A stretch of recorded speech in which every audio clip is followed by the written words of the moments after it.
Hello students, how are you all? Hope you all are fine. Today we will study about chapter 2 of physics, that is kinematics. Rest, an object which is at rest is one that do not change its position with respect to its surrounding. It means that if any body which is placed at any position and if it is not changing its position with respect to the surrounding, that means अपने आसपास के surroundings को अगर वो देखे and position is not getting change then the body is said to be at rest like book placed on a table. Right now this book has been placed on this table and if the book is not moving, that is why it is at rest. Motion, an object is in motion is the one that changes its position with respect to its surrounding. तो जो object अपनी position change कर ले surroundings के according, that is known as in motion. Like a moving bus, जो बस move कर रही है और अपनी प्लेस चेंज कर रही है with respect to the surrounding, means अगर वो एक पोजीशन ए पे खड़ी है बस at present and if it is going to position B, so position change हुई है, वो पोजीशन चेंज करके गए, that means it is in motion. Athletes running, again the same thing. Rest and motion are relative, means कि अगर कोई चीज़ मेरे लिए रेस्ट पे है तो दूसरे के लिए वो एक मोशन में भी हो सकती है. Like if you are sitting inside a train and you will see the trees are you will look outside the trees, it will look to you that the trees are moving because you are sitting in the train and the train is moving, that is why it is looking to you. But if you will come out of the train and you will look at the trees, what will appear to you? That they are not moving, they are at rest. Trees भी same है, train भी same है, observer भी same है. बस difference क्या है, पहले आप ट्रेन के अंदर देख रहे थे, अब आप ट्रेन के बाहर देख रहे हो. That is why they are relative, कि किसी के लिए वो रेस्ट में हो सकती है वही चीज़, किसी के लिए वही चीज़ मोशन में हो सकती है. One more example, person sitting inside a car is in motion with respect to observer standing outside car and is in rest with respect to the observer standing inside the car. तो जो person car के अंदर बैठा है वो rest में है, but अगर हम उसको बाहर से देखते हैं तो हमें वो पर्सन लगेगा कि वो मोशन में है. Next is different kinds of motion. So the first kind of motion is the translatory motion. Motion in which all points of a moving body move uniformly in a same line और direction, means जितने भी points हैं वो straight जा रहे हैं, uniformly एक ही direction में जा रहे हैं, सेम लाइन में जा रहे हैं, बिल्कुल सेम लाइन में जा रहे हैं. ठीक है. बस moving on a road, motion of a rising balloon, free fall of stone under gravity. अगर हम स्टोन को गिराते हैं नीचे तो वो अर्थ के एक्सेलरेशन ड्यू टू ग्रेविटी के कारण वो सीधा आता है. That is the translatory motion. Translatory motion is of two types. One is rectilinear and the second is curvilinear. Rectilinear motion क्या होता है, जब बिल्कुल ही स्ट्रेट पाथ पे जा रहा है, that is the rectilinear motion. When an object moves in a straight line और a path, marching of soldiers on a straight road, car moving in a straight line, means बिल्कुल ही straight, उसमें कोई turn नहीं आ रहा. And the curvilinear motion is when moves around a curved path. अगर हम कोई ऐसे कर्व पाथ बना लें, उसके ऊपर भी बिल्कुल सेम पॉइंट्स पे ही जा रहा है, that is a curvilinear motion. Like a ball hit by a batsman, car taking a U turn, car यहाँ से यू टर्न लेने लगी, सो सेम पॉइंट्स पे जा रही है, that is why it is a curvilinear motion because it is moving on the same path but it is a curved path. मतलब point सेम है बट वो एक कर्व्ड पाथ है. Rotatory motion, in this the object rotates around a fixed axis. मतलब एक fixed axis होती है, उसके अराउंड एक बॉडी रोटेट करती है. Like the blades of a fan, you can see the fan, वो एक फिक्स पॉइंट के साथ जुड़ा हुआ होता है और उसके जो फैन के ब्लेड्स होते हैं, मतलब साइड वाले जो पंख होते हैं, वो आपस में अपने आप से उसके मतलब उसके साइड्स पे मूव करते रहते हैं। Spinning of a table top, जो हमारा टेबल टॉप होता है, टेबल टॉप क्या होता है, कई बार आपने देखा होगा जिसको हम हिंदी में लाटू भी कहते हैं, वो लाटू एक फिक्स पॉइंट के ऊपर, फॉर एग्जांपल वो ऐसे ऐसे रोटेट करते हैं। This is a rotatory motion. All of you might have understood now. Oscillatory motion, to and fro motion, मतलब कि पहले बॉडी यहाँ पे, ऑब्जेक्ट यहाँ पे, फिर इधर गया, फिर यहाँ से वापस आया, फिर इधर गया, फिर यहाँ से वापस आया। ये जाना is a to motion and ये आना वापस is a fro motion. Pendulum of a clock, तो if this is a pendulum, पहले इधर जाना, फिर यहाँ आना, फिर इधर जाना, फिर यहाँ आना। This is a to and a fro motion and it is also known as oscillatory motion.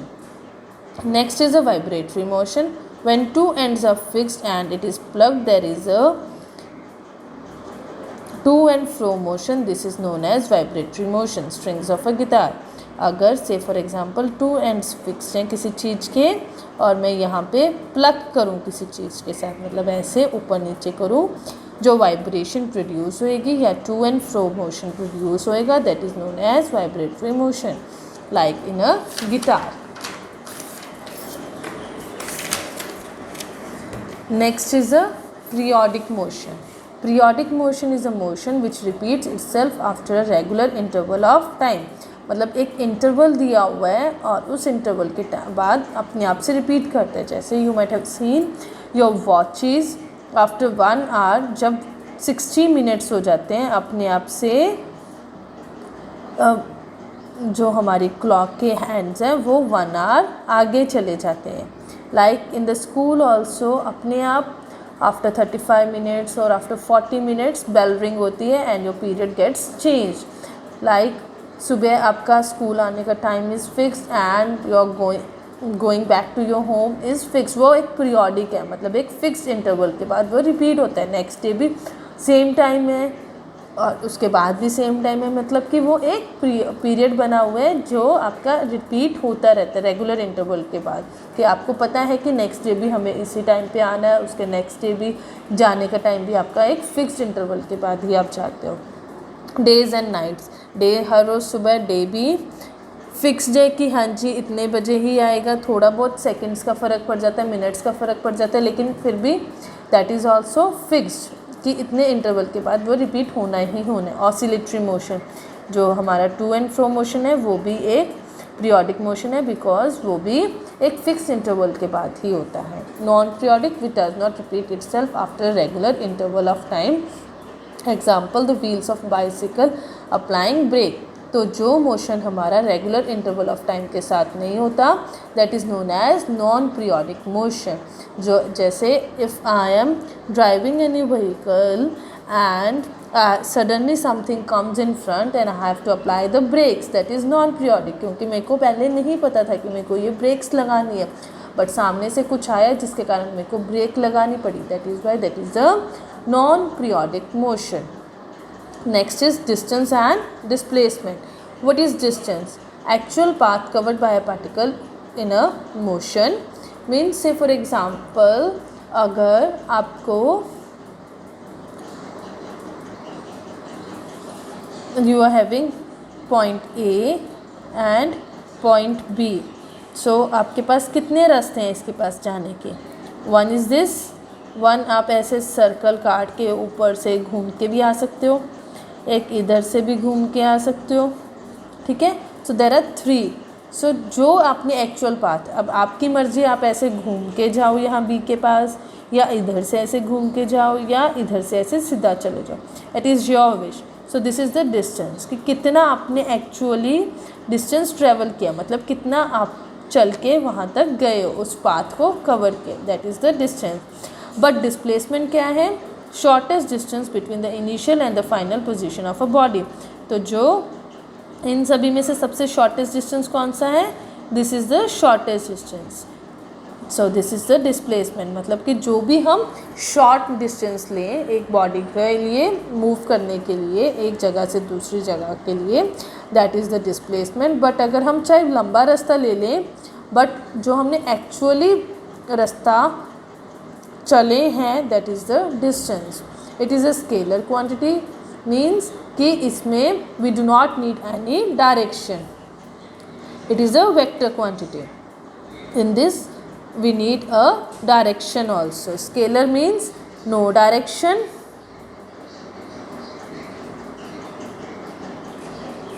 and vector means direction is needed. So in displacement we need a direction कि कौन सी direction में हम जाएं ताकि हमें shortest distance मिले. Distance में हमें हमारी मर्जी, हम किसी भी रास्ते से जा सकते हैं. That is why we don't need any direction. It can never be zero. So distance can never be zero. क्यों नहीं ज़ीरो हो सकता? क्योंकि हम कुछ ना कुछ तो चलेंगे ही. सो ऐसा तो नहीं हो सकता अगर हम चलें तो हम उसको कह दें कि नहीं जी हम तो चले ही नहीं हैं.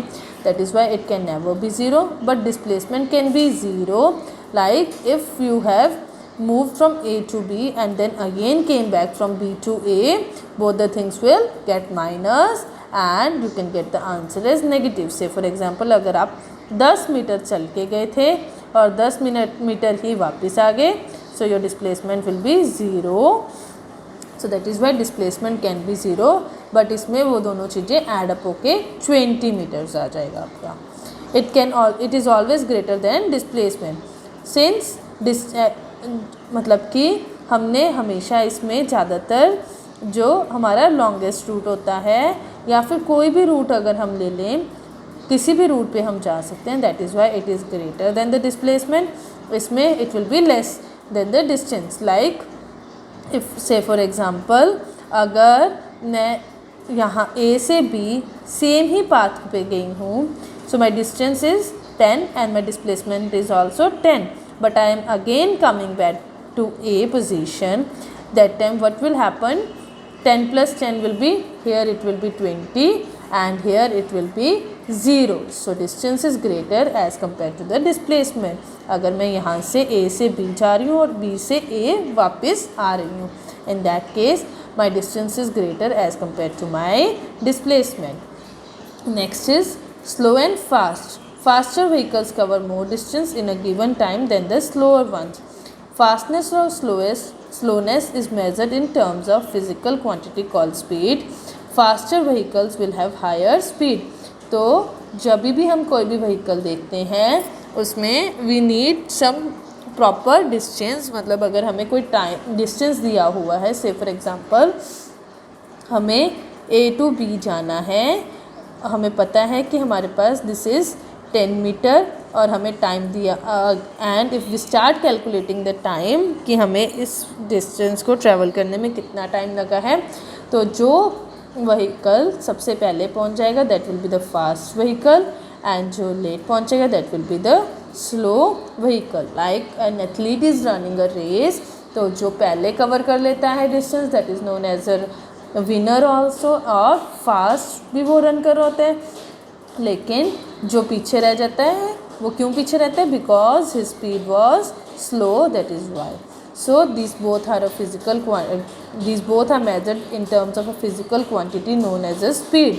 तो स्पीड के ऊपर ये डिपेंडेंट रहते हैं कि कौन सी चीज़ कितनी फास्ट है. जितना हम फास्ट होंगे उतनी हमारी स्पीड फास्ट होएगी, और जितना हम स्लो होंगे उतनी हमारी स्पीड स्लो होएगी. Fastness is directly proportional to speed. मतलब जितना हम फास्ट है उतनी हमारी स्पीड ज़्यादा है, जितना हम स्लो हैं उतनी ही हमारी स्पीड स्लो है.